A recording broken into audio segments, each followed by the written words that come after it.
Olá pessoal, mais um vídeo no canal. Como vocês podem perceber, um vídeo na base da correria, na base do improviso, porque acabei de sair do SBT, programa que eu faço de segunda a sexta-feira, na companhia dos amigos Lucas Pedrosa e Fernanda Maia. Lá falei um pouco sobre o Carlos Alcaraz, que vocês já viram aí provavelmente, e se não viram, vão ver em algum momento, que já foi oficializado como jogador do Flamengo. A gente vai trazer todos os detalhes dessa operação. Tivemos acesso aos documentos, enfim, de como ficou fechado entre Flamengo e Southampton, e também envolvendo o Vitor Hugo, que ele foi negociado aí por empréstimo nessa negociação do Flamengo com o time inglês. E nós vamos trazer todos os detalhes, o valor exato que o Flamengo pagou, forma de pagamento, a opção de compra do Vitor Hugo, tudo no vídeo de agora. Mas antes, gostaria de pedir para você se inscrever no canal, dar o like no vídeo, ativar a notificação e também compartilhar o vídeo com os amigos, com as amigas, para ajudar o canal Vini Casagrande a crescer cada vez mais. Isso tudo no vídeo de agora. Mas vamos começar com o assunto principal, que é a compra de Carlos Alcaraz junto ao Southampton. Gente, na boa, o Flamengo, quando eu vou contar todos os detalhes, e aí depois eu vou falar a respeito dessa quebra de paradigma do Flamengo. Vamos lá, como ficou acordado? O Flamengo vai pagar 20 milhões de dólares, exatamente esse valor, ao Southampton para contratar Carlos Alcaraz. O Flamengo vai ficar com 80% dos direitos econômicos do atleta e o Southampton mantém 20% de uma venda futura. O que mostra, primeiro, que o Southampton acredita que o jogador vai performar aqui no futebol brasileiro e será vendido pelo Flamengo futuramente. Como o Flamengo vai pagar o Southampton? 20 milhões de dólares dividido em 5 parcelas, sendo que uma parcela a cada semestre. Então vai acabar de pagar o Southampton pela compra de Carlos Alcaraz em dezembro de 2026 ou no segundo semestre de 2026. O Vitor Hugo, ele foi emprestado ao grupo do Southampton e vai atuar em um clube turco por empréstimo até junho de 2025, com a opção de compra de 6 milhões de euros por 60% e mais 20% por 2 milhões de euros, ou seja, totalizando 8 milhões de euros por 80%. Na avaliação do Flamengo e também do grupo do Southampton, o jogador, portanto, 100% equivale a 10 milhões de euros. Então ficou combinado dessa maneira. E um outro ponto envolvendo essa negociação: o Flamengo em nenhum momento precisou ou cogitou dar garantias financeiras ao Southampton. Isso mostra o tamanho da credibilidade do Flamengo no mercado da bola, no mercado de transferência com os clubes, seja no Brasil, seja na Europa. Em nenhum momento o Flamengo está investindo 20 milhões de dólares, cerca de 110 milhões de reais, para contratar um jogador de 21 anos que está atualmente na Premier League. E é aonde eu quero chegar no vídeo de agora. Aí muita gente vai me perguntar assim, antes de eu comentar esse assunto: Vene, por que o Flamengo está pagando em dólar ao Southampton e a opção de compra do Vitor Hugo está em euro? Eu fiz essa pergunta a um dirigente do Flamengo e essa pessoa me explicou, e eu vou resumir para vocês. O Southampton, ele vai ser responsável pelo pagamento de mecanismo de solidariedade ao Racing, clube da Argentina, que formou o jogador, que inclusive ele atuou com a camisa do Racing contra o Flamengo, naquela classificação do Racing em cima do Flamengo na Libertadores. E aí, para facilitar a conta entre Southampton e Racing, a operação ficou em dólar. E aí tudo bem. Já no caso do Vitor Hugo, como é só Flamengo e Southampton, a operação ficou em euro. Espero que vocês tenham entendido. E aí o Flamengo mostra que está quebrando um paradigma. Gente, eu quero que vocês me lembrem aí qual outro clube brasileiro que chegou lá na Premier League, investiu 20 milhões de dólares em um jogador de 21 anos e tirou esse jogador da Premier League, sendo que esse jogador tinha proposta de vários outros clubes da Europa. Gente, o que o Flamengo está fazendo é um marco. É porque pouca gente fala sobre isso. Estamos normalizando o momento do Flamengo fora das 4 linhas. É um momento extremamente feliz para o torcedor rubro-negro. O torcedor rubro-negro, ele tem que ficar feliz e orgulhoso pelo trabalho que começou lá em 2013, ainda na gestão de Eduardo Bandeira de Melo, até o momento. O Flamengo tem credibilidade no mercado, tem dinheiro para investir alto em um jogador de 21 anos e tirar esse jogador da Premier League. Não é fácil, não é fácil. É um jogador que tinha proposta de vários outros clubes da Europa. Gente, na boa, você torcedor rubro-negro, se você não está contente, mas será que ele vai dar certo? Isso é uma incógnita. Ninguém tem certeza de nada. Mas se a gente for parar e analisar, o cenário, o contexto, tem tudo para dar certo. Um jogador extremamente versátil, um jogador que já mostrou que tem muita técnica, muita qualidade, estava na Premier League, ele não foi emprestado à Juventus por conta do rendimento dele, foi muito mais um desentendimento que ele teve com o treinador do Southampton na ocasião, e ele jogou na Juventus, que é outro clube enorme do futebol europeu. E repito, ele tinha várias outras propostas, mas ele optou pelo projeto do Flamengo porque é um projeto maravilhoso. A verdade é essa, ele vai continuar performando, vai continuar brigando por títulos, vai continuar com visibilidade para poder ser convocado para a sua seleção, vai ficar perto, muito mais perto da família, porque ele é argentino, então do Brasil a Argentina é muito mais perto que da Europa para a Argentina, a verdade é essa, terá essa facilidade também de ter mais contato com os familiares. Então, pessoal, é uma contratação que é um marco, a verdade é essa. Repito, o Flamengo está quebrando um paradigma. Essa contratação, tudo bem, que pode ter sido o plano B, porque eles tentaram primeiro o Claudinho, mas no fim das contas, se a gente for parar e analisar, em outros momentos o Flamengo tentou o Pablo, não conseguiu, veio o Gabigol, e aí vocês já sabem o que aconteceu. O Flamengo tentou o Rodriguinho, não deu certo, veio o Arrascaeta, você já sabe o que aconteceu.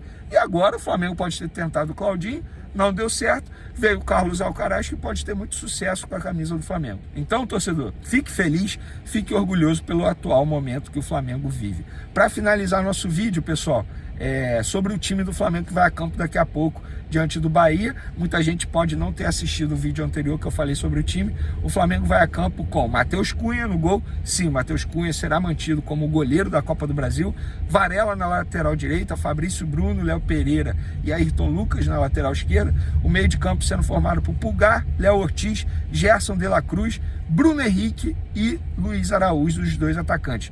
Vene e o Michael. Respeito quem noticiou que o Michael seria titular, mas eu tenho a minha apuração, e a minha apuração diz que o Michael será reserva porque o Tite quer preencher o meio de campo. Então ele tira o Michael em relação ao último jogo e coloca o Léo Ortiz ali para ter 2 volantes e 2 meias no meio de campo. Por que o Tite faz isso? Porque entende que o Bahia, o estilo de jogo do Bahia é de muito meio de campo, eles utilizam muito meio de campo e o Tite quer preencher o meio de campo para ter vantagem nesse setor e tentar bloquear, digamos assim, a estratégia do Bahia. Repito o que eu falei no vídeo anterior, para mim o Tite está certo. É muito fácil criticar o Tite sem analisar o contexto e a estratégia. O jogo, o futebol, é estratégia, é feito de estratégia. Não é simplesmente botar um jogador, pronto e acabou. Se você bota o Michael, você vai ter que forçar a fazer uma recomposição defensiva que não é o forte do Michael e todo mundo sabe disso. Para falar sobre o Flamengo com mais um reforço oficializado. Depois de Michael e Alexandro, o Flamengo confirmou nessa quarta-feira a compra de Carlos Alcaraz, um dos reforços mais caros da história do futebol brasileiro. Operação de 20 milhões de dólares ou 110 milhões de reais. O Flamengo ainda emprestou o Vitor Hugo. O negócio é com o Southampton, mas o Vitor Hugo jogará no Göztepe, da Turquia. É que Southampton e Göztepe têm uma relação, fez parte desse acordo, então o Vitor Hugo vai para o Göztepe, mas quem vai ter a opção de comprar o atleta no fim desse período de empréstimo de 1 ano é o time inglês. Operação de compra custaria 8 milhões de euros ou 49 milhões de reais por 80% dos direitos econômicos. O Alcaraz já passou pelos exames médicos, já foi anunciado como reforço e em breve também estará à disposição do técnico Tite, jogador revelado no Racing, que passou pelo Southampton e esteve emprestado nos 6 primeiros meses desse ano. A Juventus vai reencontrar Alexandro, seu parceiro de Juve. Contei para vocês na manhã dessa quarta-feira que Danilo, atleta da Juventus, também interessa ao Flamengo. Ele já disse sim à proposta rubro-negra. Falta o acordo entre Flamengo e Juventus. O Danilo tem mais 1 ano de contrato. A saideira sobre o Fla, Gonzalo Plata está muito perto de ser anunciado. Restam apenas a realização dos exames médicos para a assinatura desse contrato de 4 anos e posteriormente o seu anúncio. O Flamengo foi às compras e decidiu melhorar bastante seu elenco. O Fla que segue em 3 competições. O que você está achando do nível de reforços do rubro-negro e do vídeo? Use o espaço para comentário para opinar sobre o que quiser. Hora de falar sobre o Flamengo com informação exclusiva. O rubro-negro recebeu nos últimos dias uma posição importante do lateral direito Danilo, da seleção brasileira e da Juventus. O Danilo quer jogar no rubro-negro nessa janela de transferências. O Tite vem trabalhando nesse nome há algum tempo, entende que o Danilo seria uma ótima aquisição para esse setor e agora o Flamengo trabalha com a Juventus a possibilidade de uma liberação antecipada. O Danilo, ao contrário do Alexandro, tem contrato até junho de 2025. O Alexandro havia ficado livre em 30 de junho desse ano. Se o Flamengo conseguir um acordo com a Juve, o Danilo pode se juntar ao Alexandro para formar a dupla de laterais do rubro-negro. Só para lembrar que o Danilo não tem jogado no atual temporada, a Juve já fez 2 partidas no campeonato italiano contra o Como, na abertura da competição. Ele nem saiu do banco de reservas na vitória contra o Verona, foram apenas 5 minutos. O Flamengo trabalha em 2 frentes, a possibilidade de um empréstimo com uma compensação financeira ou a liberação imediata do Danilo mediante prioridade na compra de atletas que a Juventus teria num futuro não tão distante. Só para completar sobre o Fla, Gonzalo Plata deve ser anunciado em breve, assim como Carlos Alcaraz. Os 2 atletas já passam por exames médicos, já a troca de contratos entre Flamengo e Al Saad pelo Plata, entre Flamengo e Southampton pelo Alcaraz, mais 2 reforços super importantes que vão se juntar a Michael e Alexandro na lista de contratações rubro-negras. Tite, eu aqui. Boa noite, Letícia Marques do GE. Feliz pela sua recuperação, primeiro, bom ter você aqui novamente. Queria que você pudesse falar um pouquinho da sua estratégia para essa partida contra o Bahia. Você começa com o Léo Ortiz e me parece que é numa tentativa de povoar o meio-campo, acho que muito em relação também à partida do Flamengo-Bahia, que foi no Maracanã pelo Campeonato Brasileiro. E no primeiro tempo ainda, você inverte o Luiz Araújo com o Gerson e tem uma conversa rápida com o Pulgar, que lá a sensação lá de cima foi quando o Flamengo encaixa a marcação e começa a vencer o jogo, assim, né? Dar o passo para vencer o jogo. Queria que você pudesse analisar essa sua análise da partida, se você concorda com isso. Boa noite. Vamos ver se eu pego os itens todos. Obrigado pelo carinho. Obrigado. Tem um lado humano por trás de todos nós que ele é importante. Vamos lá. As mudanças de lado do Luiz e do Gerson, quando tu tem jogadores versáteis e consegue exercer bem a função, ela tirar. O que a gente queria? Mais jogo apoiado com o Gerson. Então a flutuação do lado direito com o Juba, que era um jogador que ficava mais atrás, ela dava essa liberdade maior. No segundo tempo, tanto é que a gente continuou e deu a jogada com o volume que é a jogada que ia acontecer nos gols. O gol e as oportunidades. O Luiz, pelo lado esquerdo, ele adaptou também o lado esquerdo e ter velocidade e ter pressão em cima do zagueiro que pudesse sair daquele lado. Então, a equipe ela vai se mostrando, ela tem opções durante o jogo. Outro item o Léo vou falar o que é a lembrança. Tinha um cronista esportivo no Rio Grande do Sul, Rui Carlos Osterman, extraordinário, que ele tinha um poder de síntese extraordinário. Ele falava assim, quando ele queria elogiar um grande jogador, ele dizia assim: ele é um grande jogador de futebol. Não importa a função, ele joga muito. A equipe jogou muito. Boa noite, Tite. Só chegar um pouquinho. Boa noite, Tite. Boa noite, César. O Rodrigo Cerqueira da TV Globo. Tite, eu queria que você falasse um pouco como foram esses seus últimos dias, desde o retorno da Bolívia até o retorno aqui ao trabalho na beira do gramado. E imagino que domingo seja um jogo também importante para você, porque é a volta do Tite agora com o Flamengo a Itaquera. Então, eu queria que você falasse sobre esse momento que você passou e a expectativa pelo jogo de domingo também.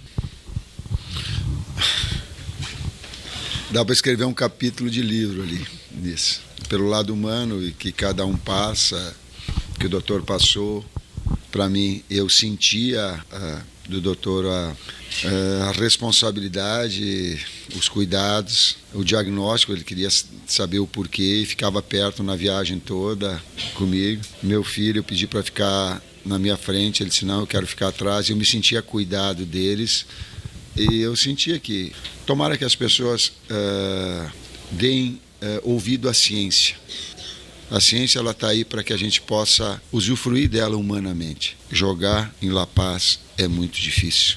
Eu não vou usar um termo desumano, mas ele te traz uma série de problemas muito fortes. Eu não gostaria de estar dizendo isso, mas se não derem um intervalo, como o doutor falou, no primeiro tempo para, no segundo tempo para, vai dar problema. Deu comigo, vai dar mais sério. Então eu estou fazendo estou antecipando. E é absurdo a Conmebol obrigar as equipes a estarem um dia antes lá. É um absurdo, é um desrespeito à ciência. Por quê? Porque as pessoas, os médicos, eles sabem que a partir de 6, 7, 8 horas, tu começa a ter dor de cabeça, uma série. A gente quer chegar na hora do jogo, aí o clube é multado. Bom, eu só fiz essa observação, o César me ajuda no outro, porque ela foi um conflito. Eu só sosseguei na hora que todos os exames, o doutor me mostrou o coração, mostrou para cá, mostrou para lá, disse isso, trouxe aquilo, trouxe a esposa, falou para o filho, falou para a direção toda, daí eu ficava só observando, daí eu me... Em setembro de 2024, nos dias 5, 6 e 7, o Centro de Convenções de... Falou para a direção toda, daí eu ficava só observando, daí eu me tranquilizei mais. Obrigado ao Departamento Médico do Flamengo, obrigado ao Dr. Bassan, eles foram muito queridos. Só Bahia aí, e o jogo de hoje, tem bastante coisa aqui para a gente falar, e a felicidade da performance da equipe, sabe, das decisões que a gente tem que tomar em cima de uma sequência, das entradas dos atletas.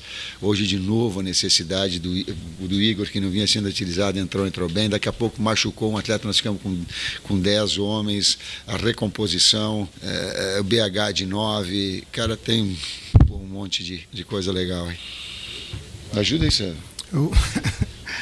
O Wesley, Everton Araújo e, sim, enfim, todos que participaram, infelicidade do Michael, mas sim, as reposições elas fortaleceram a equipe e acho que a força do grupo aí e a efetividade prevaleceu. Aqui, Tite, sua direita, tudo bem? César.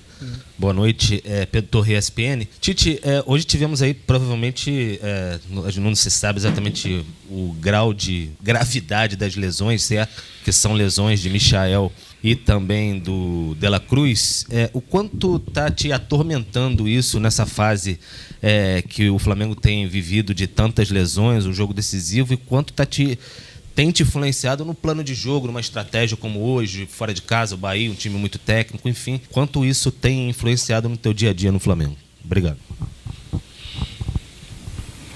Bom, é um pouco daquilo que eu respondi anteriormente, né? A gente falar do calendário é algo já que bater em cima disso é algo que todas as equipes têm tido esse mesmo problema, enfim. Mas cabe a gente desenvolver soluções, né? A gente tem procurado a saúde dos atletas, né? O departamento de fisiologia sempre nos passam a realidade de cada um, sempre para o próximo jogo, né? A gente sempre vem planejando em cima de uma revisão e ver os que estão em condições para o próximo jogo. E tem sido dessa forma, né? Assim, a gente tem conseguido performar nas 3 competições dessa forma. Então vamos avaliar, né, o caso principalmente do Michael hoje. E como o Tite disse, né, cabe a gente tomar as decisões dentro daquilo que a gente tem em mãos, e até aqui eles têm correspondido muito bem. Talvez nós não tenhamos tempo suficiente para falar a respeito, talvez em off, em outro momento a gente possa falar o quanto isso influencia em todo o trabalho e o quanto se trabalha em função disso, de diferentes funções, para que a gente possa tomar decisão sem expor o atleta para a saúde, mas inevitavelmente acaba acontecendo. Aí dói. Precisou do Michel, porque nós não tínhamos, aí ele jogou o jogo todo lá. Não era para jogar o jogo todo, mas veio e com a boa vontade de poder participar e foi decisivo. Aí nós precisamos do jogo. Ele quase ia fazer o segundo gol porque não foi falta, tá? Foi nada. Tá, não foi nada. Ele tirou o corpo, o zagueiro foi dar, ele ia para cá. Tá. E só para deixar bem registrado. Um jogador decisivo, e aí tu perde ele na sequência. Pois a gente tenta controlar, a gente tem que tomar decisão, tenta preservar ao máximo, mas é duro, cara, é duro. Próximo. Boa noite, Tite. Mônica Alves, do Coluna do Fla. Hoje o Flamengo ganhou todas as bolas aéreas. Houve alguma mudança nos treinamentos em relação ao que vinha acontecendo, né? Era algo que estava atrapalhando? Vocês estavam tomando vários gols de bolas aéreas? Houve alguma mudança? Sim, a gente fica observando e a gente teve um ajuste, sim. Ninguém fica escondido atrás da responsabilidade. Nós ajustamos e a equipe foi primorosa em termos de bola parada e de bola andando nas bolas aéreas, sim. A gente reajustou. Ainda em cima disso, Tite, o Bahia não levava gol há 4 jogos. Um time sólido. E o Flamengo fez um jogo muito seguro, principalmente no primeiro tempo, quando a pressão do Bahia foi muito forte. E a gente sabe que competição de mata-mata é assim. Primeiro você tem que defender a casinha, né, para depois tentar alguma coisa. Como é que você avalia a equipe num todo, nos 90 minutos, numa comparação defesa versus ataque? Eu respeito a tua opinião, mas divirjo dela, frontalmente. Porque se tu quiser se defender, tu está mais perto de perder. E a nossa proposta quando foi aqui é de jogar da mesma forma, inclusive com as 3 pressões, onde a bola estiver. Se não, vai perder do jeito, do modelo, da forma com que nós jogamos. Se não, podemos e vamos perder. Mas eu não vou a equipe se acovardar, puxar ela não é. Ela pode ser por uma circunstância do jogo. É diferente do te posicionar atrás, de ideias. E dá para perceber isso. Então, não vejo dessa forma. E vejo que no segundo tempo nós fomos, inclusive, melhores. Aumentou o posse de bola, conseguiu uma marcação maior, ficamos à mercê de fazer o segundo gol. Porque a exposição também é inevitável. A equipe que precisa do placar, ela começa a abrir e tirar espaços. Sabe? Tite, César, boa noite. A exemplo que aconteceu contra o Red Bull Bragantino, mais uma vez o Wesley entrou na ponta, ali no lado direito, né? E queria que você falasse um pouco a respeito dessa situação, porque o torcedor às vezes não entende, né? Tem 2 laterais, né, do mesmo lado, né? Se há necessidade de ter um jogador naquela posição, de explorar aquele flanco. O César usa um termo coelhinho, ele vai colocar o... É um jogador de velocidade. Dentro das opções que a gente tinha, como o Tite disse, né, nós temos que ter ferramentas também para que, quando recuperamos a bola, poder ferir o adversário. Então, dentro das opções que tínhamos ali para o setor, o Wesley era melhor. Por isso que ele acabou entrando e nos ajudando ali também. Boa noite, Tite. Boa noite, César. Bom te ver de volta, professor, com saúde. Queria falar sobre o Matheus Cunha. Você lá no início da Copa do Brasil, quando ia pegar o Palmeiras, numa pergunta que eu fiz, disse: não, o Matheus vai ser o goleiro, e ele demonstrou qualidade nos treinos e de fato tem feito grandes jogos na Copa do Brasil. A segurança que ele traz para a equipe também, essa evolução que já foi citada na parte defensiva, o quão é importante ter um goleiro que foi bem contra o Palmeiras, bem hoje de novo contra a equipe do Bahia. O que representa o Matheus Cunha para vocês e em cima daquilo que você já tinha dito, né, conversou com o atleta. Obrigado. Com o atleta e com toda a equipe.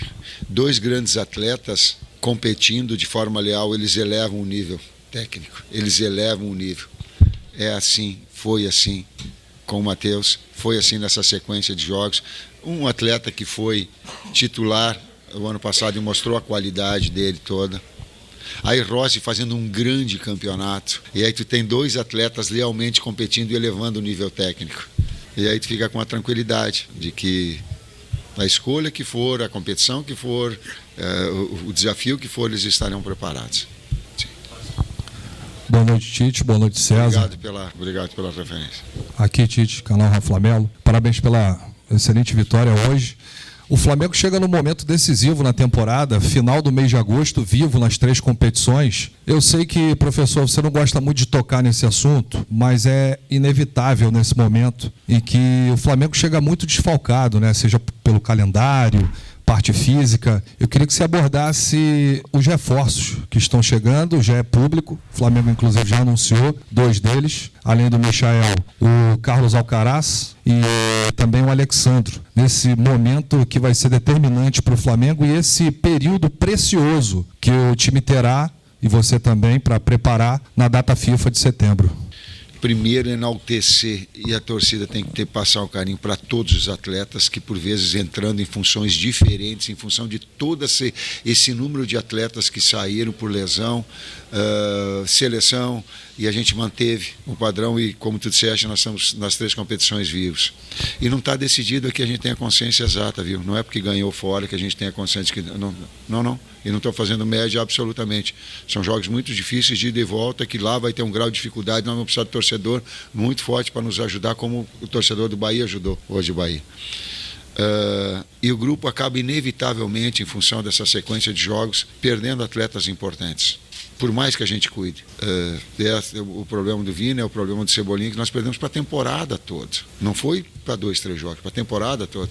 E agradeço a direção a ficar sensível, por isso que não é para mim. Aliás, machucou até o técnico. Eles me deixaram numa responsabilidade danada. Eles ganharam o último jogo, aí agora vai eles, se não ganhar, vão dizer, bota o filho e a comissão que estava antes, tira o homem. Brincando um pouquinho para dizer, a força, quando você tem uma energia, uma sinergia de uma força de grupo, ela por vezes suplanta, e o Flamengo tem tido isso. E um agradecimento às contratações pela necessidade que o Flamengo tem da direção, de entender também, de abraçar essa mesma causa juntos, e ela é importante para todos nós. Eu estou olhando para a direção agora que está aqui representado, o quanto é importante para nós. Amigos, só temos tempo para mais uma pergunta, então vamos para a última. Tite, boa noite. Gabriel Reis, canal Paparazzo Rubro Negro. Queria dizer que a gente estava em oração também lá, quando teve problema lá. Obrigado. E eu queria dar uma palavra, até se quiser comentar, que exemplo a Conmebol dá ao tentar punir o Flamengo por atrasar 3 minutos, quando os jogadores estão com as imagens da Flá TV tentando respirar com oxigênio, e que exemplo eles dão de querer dizer que o Flamengo tinha que chegar 6 horas antes, para quê? Para o Flamengo se prejudicar. E a outra era saber se tinha algum problema pré-existente, porque na transmissão eu não assisti. A informação que estão publicando no Twitter é que o Luiz Roberto teria dito que o De La Cruz teria que passar por uma artroscopia. Se vocês estavam sabendo de alguma coisa, eu não estou te passando essa informação como certeza, apenas uma dúvida mesmo. Eu não tenho nenhuma informação de La Cruz, nada que fosse estaria nesse quesito, nenhum. E eu saberia. A informação ela não procede. Talvez o médico possa falar mais, mas ela não procede. E a gente tem que ter muito cuidado com as informações que a gente passa. Uma coisa é comentar. Comentar e opinar é da vida democrática. Informação é outra coisa. Informação verdadeira ou não é falsidade. Não se faz. Então essa informação ela está errada, ela não condiz com a realidade. A outra parte, César? Quanto aos protocolos da Conmebol, né, nós temos nossa direção que diretamente nos representa, e cabe a nós, né, dentro daquilo que nos é passado, em termos de programação, nos ajustarmos, né, para que possamos defender o Flamengo com o que a gente tem de melhor. Então é difícil a gente se posicionar sobre isso também. É isso, gente. Boa noite, professor Tite. César, obrigado.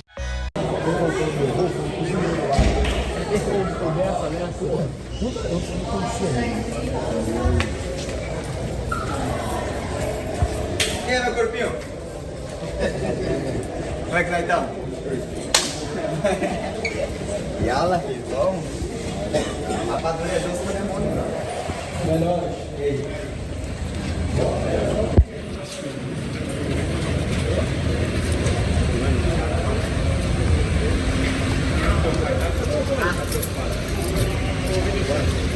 Chega, gente, chega, já filmou, tá bom.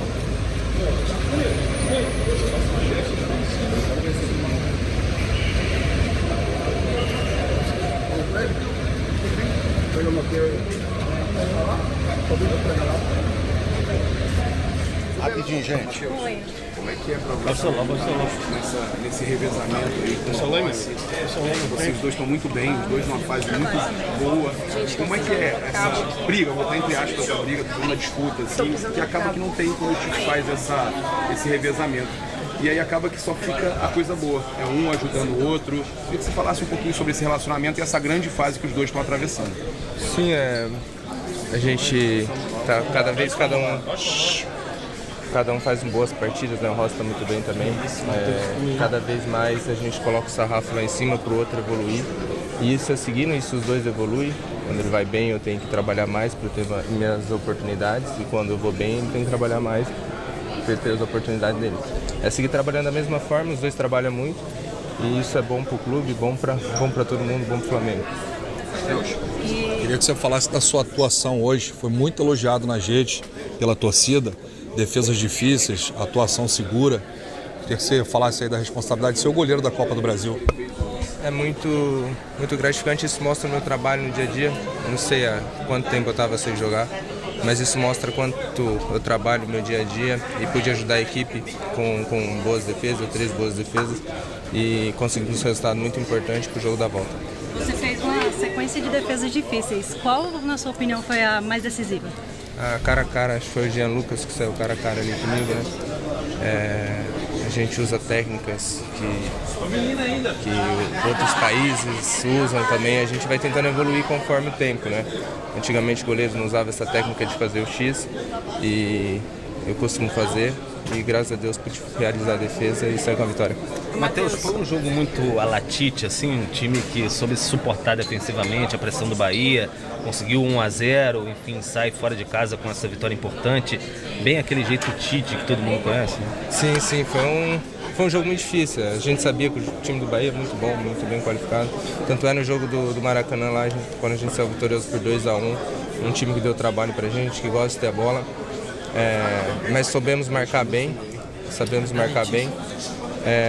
Estamos cansados, né? Acho que essa data FIFA veio numa boa hora pra gente também descansar, todo mundo muito cansado. Mas é seguir trabalhando. Temos mais um jogo difícil domingo. Temos que dar tudo de si lá, conquistar os 3 pontos e depois descansar dentro dessa data FIFA para a sequência das competições. Matheus, você falou do cansaço, né? Hoje a gente vê alguns jogadores, né, infelizmente saíram lesionados, né? O Michael, o De La Cruz sentiu a parte posterior ali da coxa também, o Gerson saiu muito cansado. Como é que foi ali no vestiário? Como é que esses jogadores estavam? O Michael foi amparado por vocês ali na saída do campo, enfim, muitos jogadores dando apoio a ele. Como é que foi em relação a isso? A gente está muito cansado mesmo. A gente está bem cansado. Ali dentro do vestiário a gente tenta se recuperar, faz gelo, faz banheira quente, faz massagem. É nesse trabalho. Amanhã, a hora que chegar, provavelmente alguns já vão para fazer o recovery. Porque sabemos que domingo temos uma guerra. A gente está vivo nas 3 competições e queremos estar assim, queremos conquistar as 3. É seguir trabalhando, como eu falei. Estava até falando com o Fábio, preparador físico, falei, essa data FIFA veio numa hora boa pra gente, porque tá todo mundo bem exausto mesmo, bem cansado. É seguir trabalhando. A gente sabia que tínhamos 2 guerras agora para parar da data FIFA para poder descansar. Conquistamos a vitória agora e vamos buscar a vitória domingo lá na Arena. Matheus, só uma última aqui. O Tite falou sobre a questão da altitude e que isso pode estar pesando até nas lesões. Como é que vocês no elenco, vocês veem isso? Queria que você também fizesse um posicionamento, não necessariamente para a Conmebol, com relação à questão de você ter que necessidade de oxigênio para voltar para o segundo tempo e o quanto isso realmente pode estar afetando vocês na questão de lesões aí, os seus colegas. Atrapalha muito. Eu nunca tinha ido, né? Foi a primeira vez na chave de grupo, quando a gente pegou eles lá. É uma dificuldade muito enorme, a velocidade da bola muda totalmente, é muito difícil. Para respirar é muito ruim, é cena de terror mesmo. Ver os oxigênios lá dentro do vestiário, acaba o jogo, todo mundo já direto para o oxigênio. É cena de terror. O Carlinhos estava com dor de cabeça até no outro jogo, o Carlinhos estava com dor de cabeça por conta da viagem. É uma dor de cabeça. Eu brinquei com o Léo, falei, Léo, foi a pior dor de cabeça que eu senti na minha vida, foi lá. A hora que acaba o jogo, sim. O professor passou mal. É muito difícil, né? Acho que tem que rever, porque acho que isso não faz bem para a saúde. Tem que rever, cortar isso enquanto não acontece nenhum problema. Porque daqui a pouco pode ser que aconteça algum problema e vai ser complicado. Obrigado, gente. Valeu. Bora, Gabriel. Bora. Após um período de recuperação, Tite voltou a comandar o Flamengo à beira do campo depois de sofrer uma fibrilação atrial causada pela altitude de La Paz, na Bolívia, durante a Libertadores. O técnico celebrou seu retorno no comando da equipe na vitória por 1-0 sobre o Bahia, pelas quartas de final da Copa do Brasil. Na coletiva após o jogo, Tite não escondeu sua indignação com a Conmebol, criticando duramente a entidade por obrigar as equipes a chegar à cidade com antecedência mínima de um dia, o que ele considerou um desrespeito à ciência. Tite destacou que a altitude de La Paz impõe sérios riscos à saúde dos atletas e que a situação que ele enfrentou poderia ter sido evitada com medidas mais adequadas. É desumano jogar lá nessas condições, e se não derem mais tempo de adaptação, mais problemas graves irão surgir, afirmou. O treinador ainda aproveitou para agradecer à equipe médica do Flamengo, especialmente ao Dr. Bassan, pela atenção e cuidados durante seu período de recuperação. Ele compartilhou momentos de tensão vividos durante o episódio, destacando a importância de seguir as orientações médicas rigorosamente para evitar complicações maiores.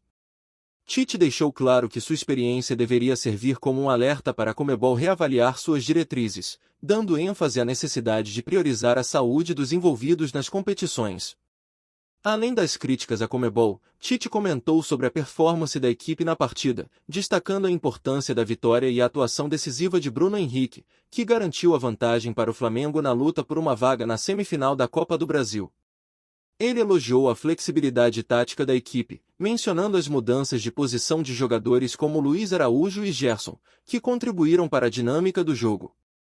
Tite também abordou as preocupações com novas lesões no elenco, enfatizando o impacto da sobrecarga física sobre os atletas, citando o caso de Michael, que atuou por mais tempo do que o planejado em jogos anteriores e acabou se lesionando. Por fim, o treinador ressaltou a importância da postura ofensiva do time, discordando da visão de que o Flamengo adotou uma postura defensiva em certos momentos do jogo. Para Tite, manter a pressão alta e a posse de bola é fundamental para evitar que o adversário tome o controle da partida. Ele também mencionou a importância de reforçar a defesa aérea, um aspecto que foi ajustado e mostrou evolução na vitória contra o Bahia. A coletiva de Tite terminou com uma análise dos reforços do Flamengo, destacando a competição saudável entre os atletas, como Matheus Cunha e Rossi, que elevaram o nível técnico da equipe.